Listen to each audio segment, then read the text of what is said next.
Good afternoon. This is by way of me retracing my footsteps in my prophetic journey, how I got started, what I found helpful, and what works for me. And I'm hoping that this is going to give you a better appreciation of the gift of prophecy based on my experiences. And it will either encourage you to grow more or desire to grow more in the prophetic, or it's going to help you to encourage those around you that are growing in the prophetic. So first off, I guess we better be clear on what is prophecy. And as I understand it, the gift of prophecy is receiving from the Lord a word to give to, normally, somebody else. Now that somebody else might be an individual, it might actually be a group, or to an entire church. Sometimes that might literally be one word, and other times it might be an impression, or God might give you a mental picture of a scene or something. So there we are. We know what prophecy is. God has given you some information. But why? For that, we need to look in 1 Corinthians 14, verse 1 to 4, or 1 to 5, sorry. Follow the way of love and eagerly desire gifts of the Spirit, especially prophecy. For anyone who speaks in a tongue does not speak to people, but to God. Indeed, no one understands them. They utter mysteries by the Spirit. But the one who prophesies speaks to people for their strengthening, encouraging, and comfort. Anyone who speaks in a tongue edifies themselves, but the one who prophesies edifies the church. I would like every one of you to speak in tongues, but I would rather have you prophesy. The one who prophesies is greater than the one who speaks in tongues, unless someone interprets, so that the church may be edified. So that, especially prophecy bit in verse 1, suggests that Paul considers prophecy is the greatest of the gifts, since it is most to be desired. And then in verse 3 and 4, Paul explains why. It's to strengthen, encourage, and comfort people and the church. And that's not to say that the words prophets bring are all glad tidings of joy or happiness. You've only got to read the Old Testament, where it can sometimes feel that there's as much doom and gloom being prophesied as there is hope. But when you look a little closer at the doom and gloom prophecies, they're warnings from God as to what the consequences of sin would be, such as exile or destruction of a city. So in short, the Old Testament prophets had this message of shape up or ship out. Do what God's telling you to do, or be prepared for the consequences. When God gives someone a prophetic word, they've got no idea what it means for the recipient, or when it's going to come to pass, often as not.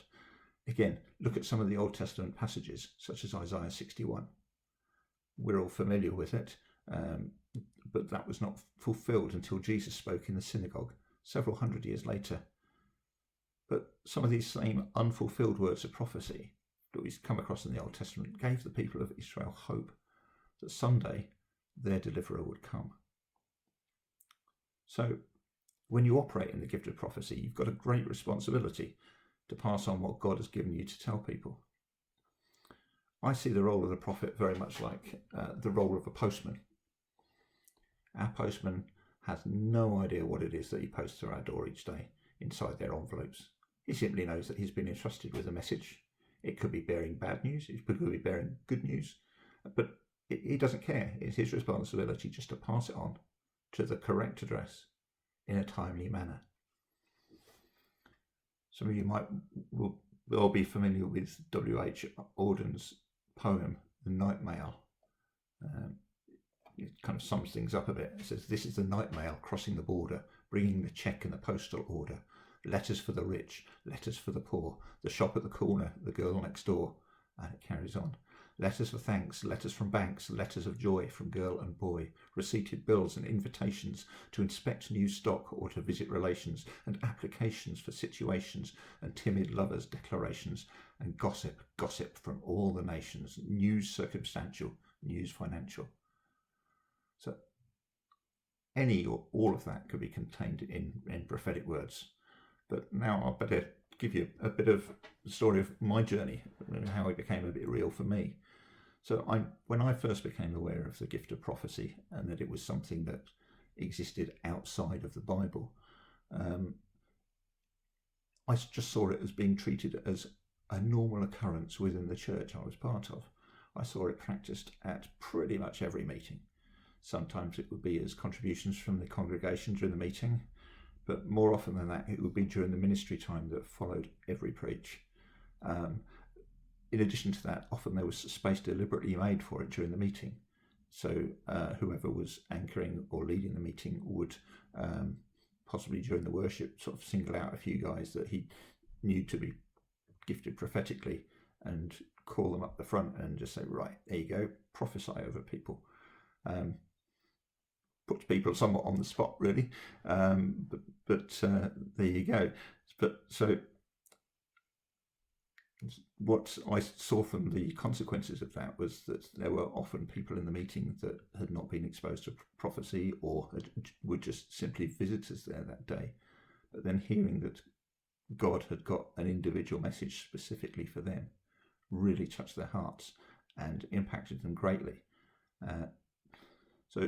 But for me, right to start with, speaking out in a main meeting was a bit much for me. And anyway, I wasn't really sure whether I was hearing things right. I started small in life groups, and for me it often started with a picture or a random image which I then try and mentally unpack. But often I then, even then I wasn't confident that what God had given me was right. Am I hearing from God, or is it just something my head's made up? And in those circumstances where I really was unsure whether to share it or not, I settled on a bit of a compromise, really. I'd say to God, I think this is from you, but if it really is, could you bring it through somebody else? Then I'll at least know that I was right and heard your voice correctly.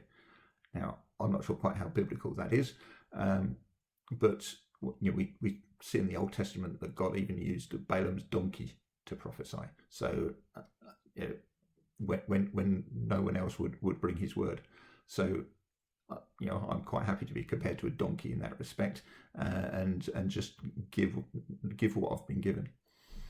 So more often now, my prophetic words kind of come as a stream of thought rather than an image, although it sometimes does come in dreams too. I remember once having a dream one night, and it involved Hannah Vincent, who many of you will know was married or is married to Robin Vincent, who used to lead the church here, now leads the church down in Swansea. But I dreamt of her one night soon after they'd left Bromsgrove, and I dreamt very vividly that she was pregnant and that it was something to be really, really excited about. Now, I knew they had 2 kids already. I knew that as far as they were concerned, their family was complete, but I felt this was very important, so I pinged her on Facebook Messenger and said, I don't know if this is relevant, but I felt that this is what God's given me, and I'm hoping it might mean something to you. And at the time, she responded and said, that is so spot on. I've been mulling around a project and uncertain whether it's going to go anywhere or not, but having you confirm that independently as being from God has basically gave her the encouragement it needed to kick things off. But then a lot of the time I've got no idea how accurate or relevant my stuff has been, or even at the time if it's important or not. Again, using Robin and Hannah as an example, from about 10 years ago, they were sharing with us just before leaving Grace Church that they were going to go and plant another church elsewhere. And it turned out that a lot of their decision-making process had been shaped by words that I'd given them. Yet I was probably more surprised than most that they were leaving. Like I say, I'm just a postman. It doesn't mean that I read your mail. So as a result of this, I just want to sum up some of the lessons that I've learned over the years in moving in the prophetic. There's a lot more that could be said about this, but I'm conscious we have limited time. So first off, to quote the game show from the 80s, 90s, whenever it was, catchphrase: say what you see. Just pass on the message that God has given you. Don't try and embellish it or necessarily try and make sense of it in your own head. That's for the recipient to do. So it's not to the prophet, for the prophet to necessarily weigh what's being said, because he's not going to understand it in the context that it will be for the recipient. But the recipient has a responsibility to consider the prophetic word that they've been given and weigh it. So it says in 1 Thessalonians 5 verses 19 to 21, it says, "Do not quench the spirit, do not treat prophecies with contempt, but test them all. Hold on to what is good." So that is speaking into the fact that we're human and we get it wrong, and we're fallible at the end of the day. We're acting as a kind of a conductor between God and the recipient, and we're not always good conductors. But also there are false prophets out there who will try to deceive. So if someone delivers a prophecy to you, it is your responsibility to weigh that up. Does it accord with the rest of Scripture? At the end of the day, we know God is entirely truthful and will never contradict himself. So if you get given a prophetic word that contradicts Scripture, then you can immediately say, yeah, that's not for me. I'm going to reject it. Another thing I've learned is that prophecies don't come to order. As we've said here, the gift of prophecy is just that: it's a gift. It's not a right, and it's not dependent on your behaviour or your works, or whether you've had a fight with the kids just before coming out or anything like that. It really doesn't matter how spiritual you are. If you're listening to God, then he has the ability to speak through you. If you're not prepared to listen to him, or live it in the off chance that he might want to speak to you, then you can't really be surprised if you don't ever hear anything. Another thing I'd like to add is that prophecies aren't immediately fulfilled. I've given Jared Hodgson, who used to be part of the church here, a number of prophecies over time, and he shared with me a while ago, he said, your prophecies always are fulfilled, but there's generally a 2-year lead time. Nothing I can do about that, I'm afraid, but I'd not want to hold on to a prophecy for 2 years and then share it just to make it seem immediately applicable.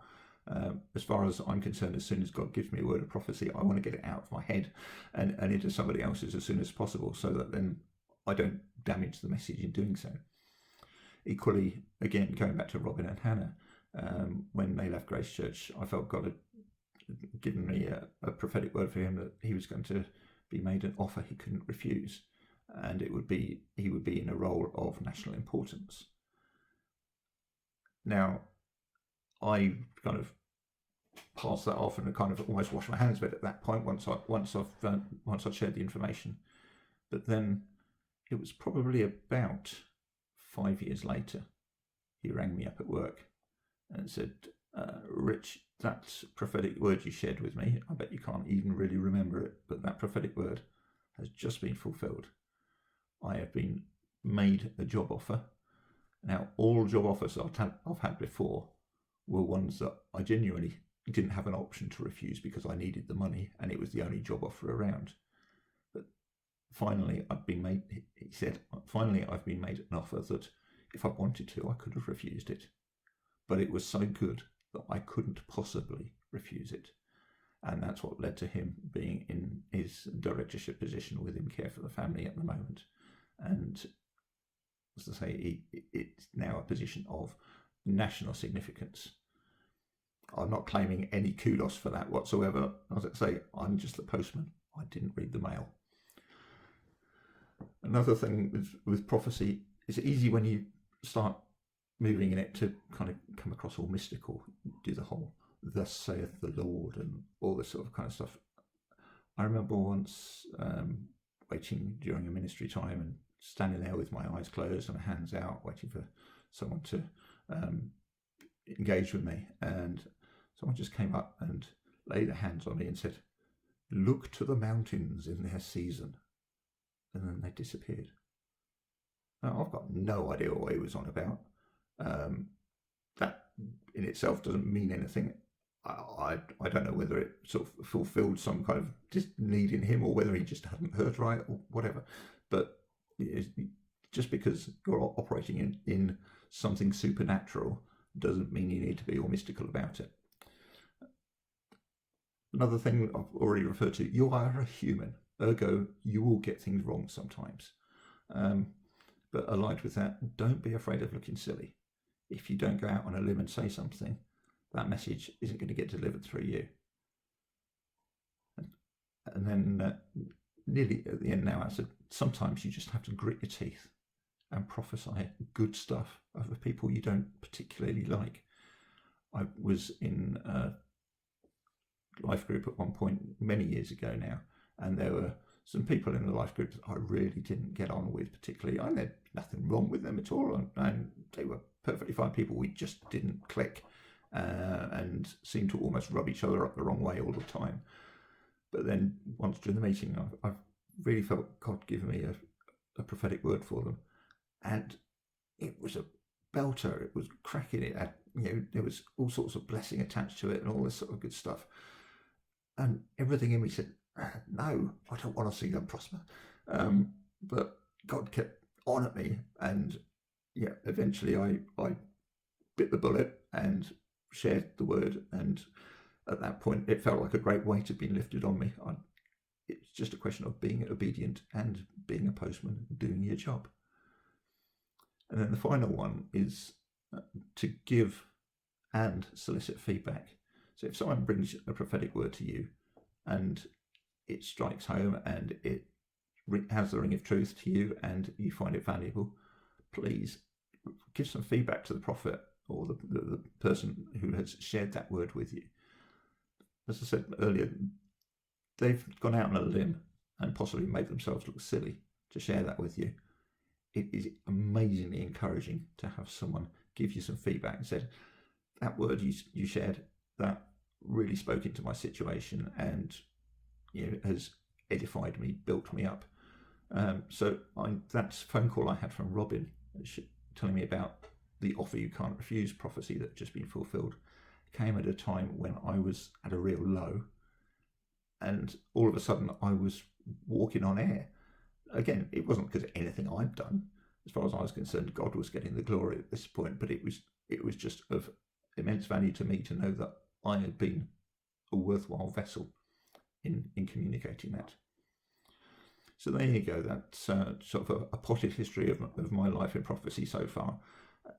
I'm expecting it to continue. There's no reason why it can't be the same for any of you guys.